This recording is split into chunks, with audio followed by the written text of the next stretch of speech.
masterpiece, Mr. Rogers. Oh, hello, Joan. Well, anyway, Dad can't fire me. Back to school in 2 weeks. Well, what'll you have?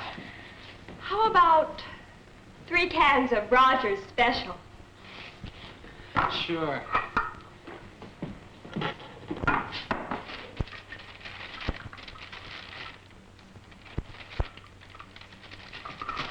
Joel? Yes.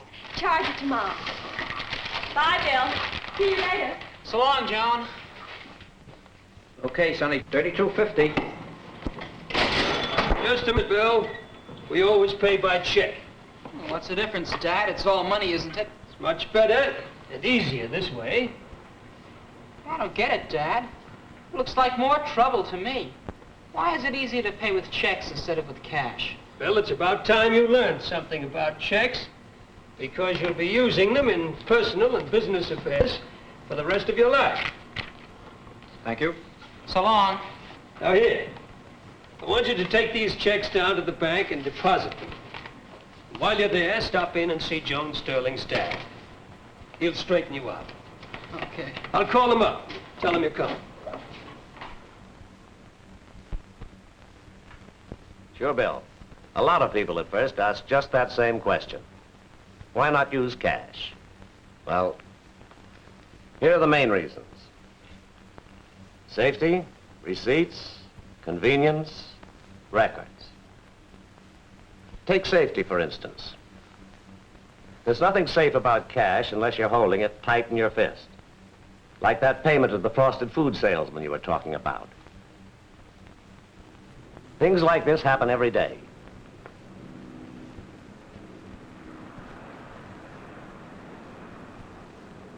If that had been actual cash, what chance do you think there'd be of getting it back?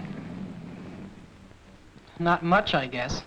That's just where the safety factor of checks comes in. If lost or stolen, only the proper person can cash them. And in the meantime, your money is safe in your bank account. Well, that's reason enough for me. Wait a minute, Bill. That's only one good reason for paying by check. What about receipts? Your father himself told me this story. It happened to him just the other day. One of his suppliers called him up. It seemed there was some question of a bill not being paid.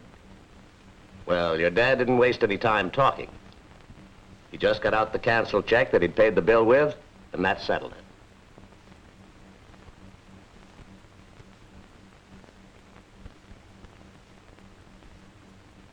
You see, your dad had proof that he'd paid that bill. The canceled check was his receipt. Another reason why checks are so widely used is convenience. Payments can be made any time, any place, and by mail, too. Something you wouldn't do with cash. A final big reason is accurate records. A checking account shows exactly where the money goes. Now, there are a good many reasons why people use checks, but these are the 4 main ones.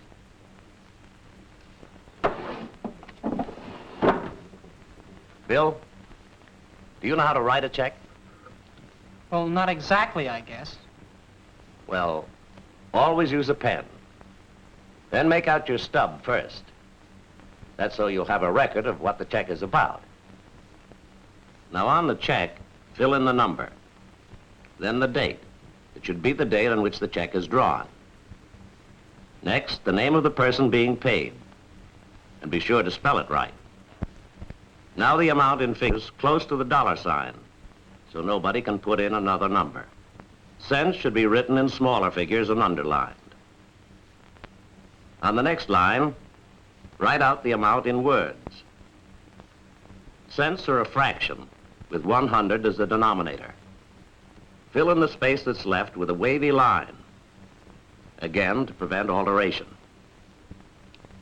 Be sure the amounts in words and numbers agree. If they're different, the amount in words sets the amount of the check. In signing, your signature should agree with the one on file at the bank. Never cross out or change any written part of a check. If you make a mistake, write canceled across the face of it and file it away with your canceled checks.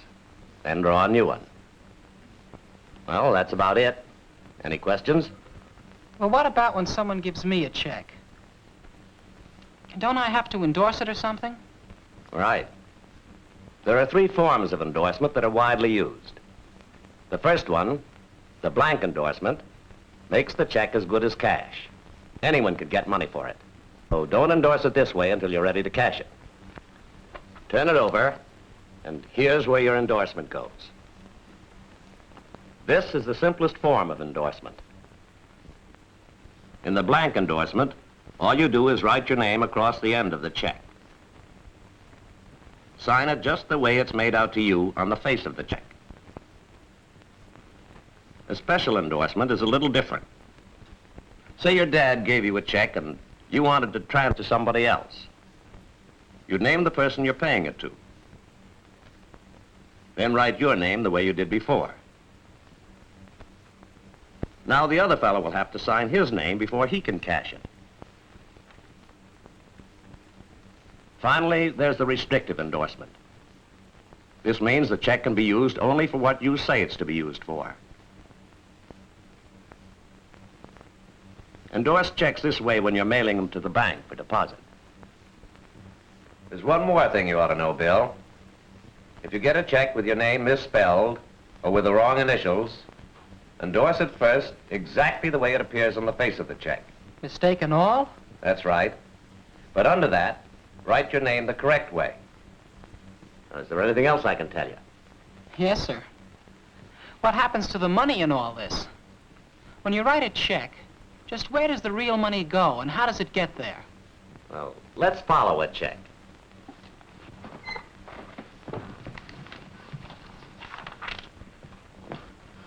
Let's take the one your father paid the frosted food salesman today.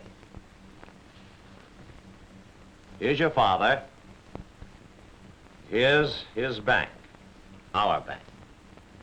Here's the food distributor, and here's its bank.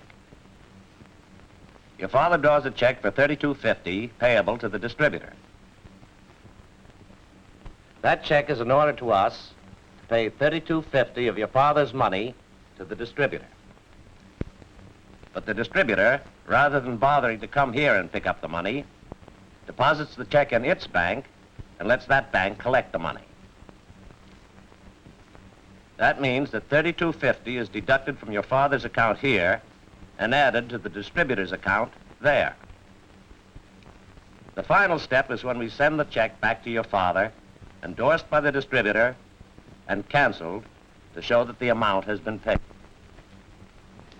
We have a special banking process called check clearing, Bill, that takes care of the transfer of money from one bank to another. But that's a whole story in itself. Well, Bill, there's the story of the journey of one check.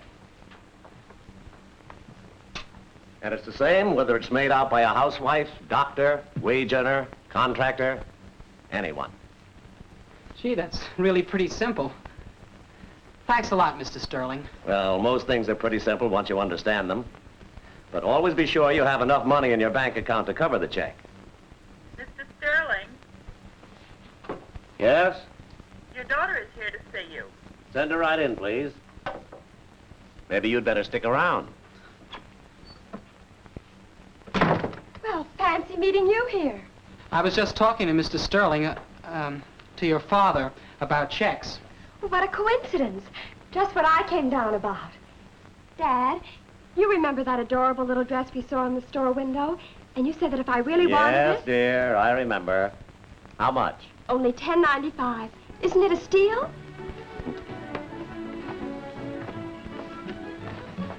Well, here goes another one on its way.